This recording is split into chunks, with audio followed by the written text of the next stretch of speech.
ઉત્તરાયણ પહેલા વાહન ચાલકો માટે ચેતવણીરૂપ કિસ્સો પ્રકાશમાં આવ્યો છે, જેમાં ઘોડાસર વિસ્તારમાં બાઇક ઉપર પસાર થઈ રહેલા યુવકનું ચાઇનીઝ દોરીથી ગળું કપાતા જ સ્થળ ઉપર તેનું મોત થયું હતું।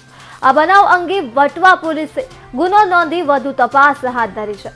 તો નારોલ વિસ્તારમાં રહેતા અને દુધેશ્વર વિસ્તારમાં કુરિયર કંપનીમાં નોકરી કરતા હિમાંશુભાઈ મહેશકુમાર રાણા બાઇક લઈને ઘોડાસર ચોકડીથી કેનાલ તરફ આવી રહ્યા હતા।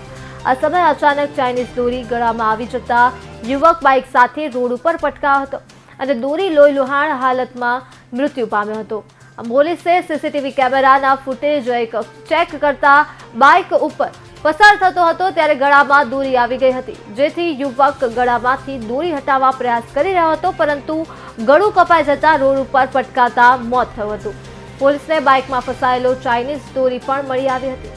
ઉલ્લેખનીય છે કે ચાઇનીઝ દોરી ઉપર પ્રતિબંધ હોવા છતાં ચાઇનીઝ દોરીનું ધૂમ વેચાણ થતું હોવાથી બહાર આવ્યું છે। હજુ ઉત્તરાયણ પર્વને 2 મહિના બાકી છે ત્યારે અત્યારથી જ રોડ ઉપર પતંગ ચગાવવાના શરૂ થઈ ગયા છે। તેમાં ગંભીર બાબત એ છે કે પતંગ ચાઇનીઝ દોરીથી ચગાવવામાં આવી રહ્યો છે।